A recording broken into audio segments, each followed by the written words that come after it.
ನಮಸ್ತೆ ಎಲ್ರಿಗೂ. ಇವತ್ತಿನ ಈ ಒಂದು ವಿಡಿಯೋದಲ್ಲಿ ನಾನು ನಿಮಗೆ 3 ವಿಚಾರದ ಬಗ್ಗೆ ಮಾಹಿತಿಯನ್ನು ತಿಳಿಸ್ಕೊಡ್ತಾ ಇದ್ದೀನಿ.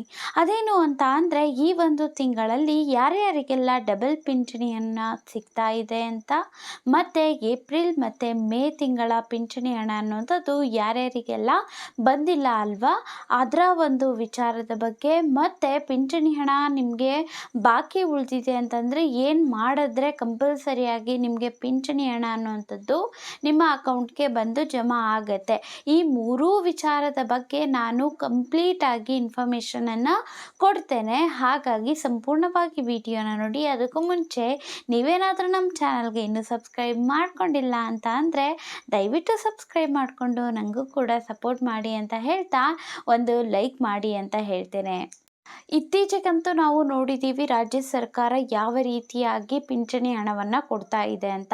ಮುಂಚೆ ಅಂತೂ 5ನೇ ತಾರೀಕಿನ ಒಳಗಡೆ, ಅಂದರೆ ಯಾವುದೋ ಒಂದು ತಿಂಗಳು ಬಂದಿದೆ ಅಂತ ಅಂದರೆ 5ನೇ ತಾರೀಕಿನ ಒಳಗಡೆನೆ ಪ್ರತಿ ತಿಂಗಳು ಕೂಡ ಪಿಂಚಣಿ ಹಣವನ್ನು ಕೊಡ್ತಾ ಇದ್ದಂಥದ್ದು. ಯಾವುದೇ ಪಿಂಚಣಿ ಹಣ ಆಗಿರಲಿ, ವೃದ್ಧಾಪ್ಯ ಪಿಂಚಣಿ ಹಣ ಆಗಿರಲಿ, ವಿಧವಾ ಪಿಂಚಣಿ ಹಣ ಆಗಿರಲಿ, ಅಂಗವಿಕಲ ಪಿಂಚಣಿ ಹಣ ಆಗಿರಲಿ, 5ನೇ ತಾರೀಕಿನ ಒಳಗಡೆನೆ ಪಿಂಚಣಿ ಹಣವನ್ನು ಕೊಡ್ತಾ ಇತ್ತು. ಆದರೆ ಗ್ಯಾರಂಟಿ ಯೋಜನೆಯನ್ನು ತಂದ ನಂತರದಿಂದ ಪಿಂಚಣಿ ಹಣ ಅನ್ನುವಂಥದ್ದನ್ನು ಲೇಟ್ ಮಾಡಿದ್ರು ಕೊಡೋದಕ್ಕೆ. ಕೆಲವೊಬ್ಬರಿಗೆ ಅಂತೂ ಏನು ಮಾಡ್ತಾ ಇದ್ದಾರೆ ಅಂತಂದರೆ 2 ತಿಂಗಳಾದರೂ ಕೂಡ ಪಿಂಚಣಿ ಹಣ ಅನ್ನುವಂಥದ್ದು ಸಿಕ್ಕಿಲ್ಲ, 3 ತಿಂಗಳಾದರೂ ಕೂಡ ಪಿಂಚಣಿ ಹಣ ಸಿಕ್ಕಿಲ್ಲ.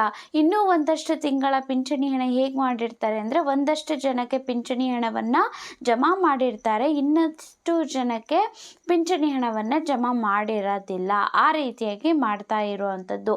ಹಾಗಾಗಿ ಈ ರೀತಿಯಾಗಿ ಯಾರ್ಯಾರಿಗೆಲ್ಲ ಬಾಕಿ ಉಳಿದಿದೆ ಅಲ್ವಾ ಪಿಂಚಣಿ ಹಣ ಅನ್ನುವಂಥದ್ದು, ಅವರಿಗೆ ಮಾತ್ರ ಡಬಲ್ ಪಿಂಚಣಿ ಸಿಗುತ್ತೆ ವಿನಃ ಯಾವುದೇ ರೀತಿಯಾಗಿ ಪಿಂಚಣಿಯಲ್ಲಿ ಏರಿಕೆ ಆಗಿಲ್ಲ. ಯಾರಿಗೆ ಬಂದಿಲ್ಲ ನೋಡಿ, 2 ತಿಂಗಳ ಪಿಂಚಣಿ ಹಣ, ಏಪ್ರಿಲ್ ತಿಂಗಳ ಪಿಂಚಣಿ ಹಣ, ಮೇ ತಿಂಗಳ ಪಿಂಚಣಿ ಹಣ ಅಂಥವರಿಗೆ 600 ರೂಪಾಯಿ ಬರುವಂತಹ ಜಾಗದಲ್ಲಿ 1200 ರೂಪಾಯಿ ಬರುತ್ತೆ. ಈ ರೀತಿಯಾಗಿ 800 ರೂಪಾಯಿ ಬರಬೇಕಾಗಿರುವಂಥವ್ರಿಗೆ 1600 ರೂಪಾಯಿ ಬರುತ್ತೆ.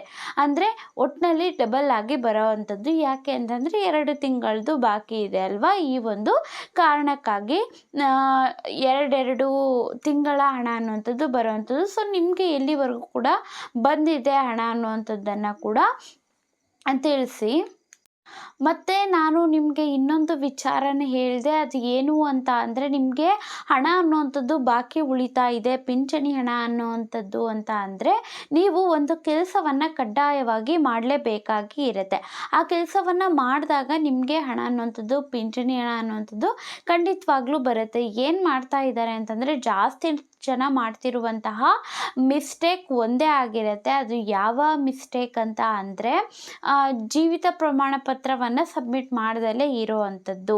ಲೈಫ್ ಸರ್ಟಿಫಿಕೇಟನ್ನು ನೀವು ಸಬ್ಮಿಟ್ ಮಾಡಬೇಕು. ನೀವು ಯಾವ ಪಿಂಚಣಿ ಹಣ ಪಡ್ಕೊಳ್ತಾ ಇರ್ತೀರಲ್ವ ಬ್ಯಾಂಕ್ ಅಕೌಂಟಲ್ಲಿ, ಯಾವ ಬ್ಯಾಂಕಿಂದ ಪಡ್ಕೊಳ್ತಿರ್ತೀರೋ ಅಲ್ಲಿಗೆ ಹೋಗ್ಬಿಟ್ಟು ನೀವೇನು ಮಾಡಬೇಕು, ಈ ಒಂದು ಲೈಫ್ ಸರ್ಟಿಫಿಕೇಟನ್ನು ಸಬ್ಮಿಟ್ ಮಾಡಿರಿ. ಆವಾಗ ಏನಕ್ಕೆ ಅಂತ ಅಂದರೆ, ಸರ್ಕಾರಕ್ಕೆ ತೋರಿಸ್ಬೇಕು ಅಲ್ವಾ ನೀವಿನ್ನೂ ಕೂಡ ಬದುಕಿದ್ದೀರಾ ಅನ್ನುವಂಥದ್ದನ್ನು ತೋರಿಸ್ಬೇಕು ಅಂತ ಅಂದರೆ ನೀವು ಬ್ಯಾಂಕಿಗೆ ಹೋಗ್ಬಿಟ್ಟು ನಿಮ್ಮ ಒಂದು ಲೈಫ್ ಸರ್ಟಿಫಿಕೇಟನ್ನು ಸಬ್ಮಿಟ್ ಮಾಡಬೇಕು. ಅವರು ಹಿರಿಯ ಅಧಿಕಾರಿಗಳು ಏನಿರ್ತಾರೆ ಅಲ್ವಾ ಅವರಿಗೆ ಕಳಿಸ್ಕೊಡ್ತಾರೆ. ಆವಾಗ ನಿಮಗೆ ಪಿಂಚಣಿ ಹಣ ಅನ್ನುವಂಥದ್ದು ಸರಿಯಾಗಿ ಬರುತ್ತೆ. ಈ ಒಂದು ಕೆಲಸನ ಮಾಡಿದ್ದೀರಾ ಇಲ್ವಾ ಅನ್ನುವಂಥದ್ದು ಕೂಡ ನೋಡ್ಕೊಳ್ಳಿ. ಮತ್ತೆ ಹೇಳ್ತಿದ್ದೀನಿ ನಾನು, ಸಬ್ಸ್ಕ್ರೈಬ್ ಮಾಡಿಕೊಂಡು ನನಗೂ ಕೂಡ ಸಪೋರ್ಟ್ ಮಾಡಿ ಮತ್ತು ಒಂದು ಲೈಕ್ ಮಾಡಿ.